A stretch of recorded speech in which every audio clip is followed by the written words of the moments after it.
Kain na ako guys ng maaga dahil marami tayong lulutuin. Tayo ditong marinated pork and liver. Mamaya na natin ito lulutuin, and the fish. And there's also some for my pasta. Siguro guys, alam nyo na kung ano ang aking lulutuin.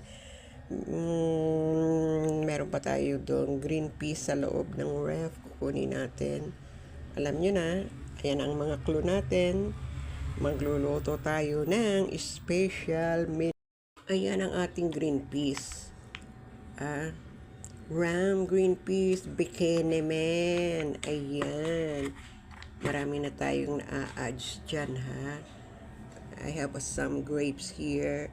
And of course, may spices. Special po ito, basta special. At this point, guys, pwede na nating ilagay yung ating tomato sauce. Kasi masyado na po siyang nasangkot siya. Lang muna natin siya, guys, kumulo. Nagisa ko na to, guys, kanina yung liver at saka yung hotdog. Now, ilalagay na natin siya sa cook nating menu. Na siya, guys. So, ilalagay ko na ngayon itong liver and hotdog. Process po siya sa traditional menudo. Ayan, hindi siya masyadong matomato sauce. Ayan, guys. Masarap to.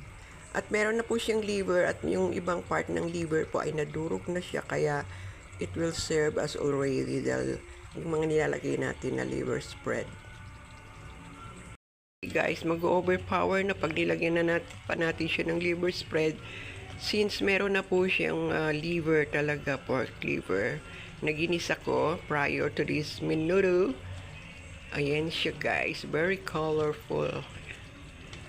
Ayan. Hindi ko na siya lalagyan, guys, ng raisin kasi ayaw ng anak ko ng raisin. Po talaga, guys, pagka minarinate muna natin yung pork at liver sa soy sauce, calamansi, and pepper. Nalalasahan po talaga yung sarap. Tara na po, guys, kain na tayo.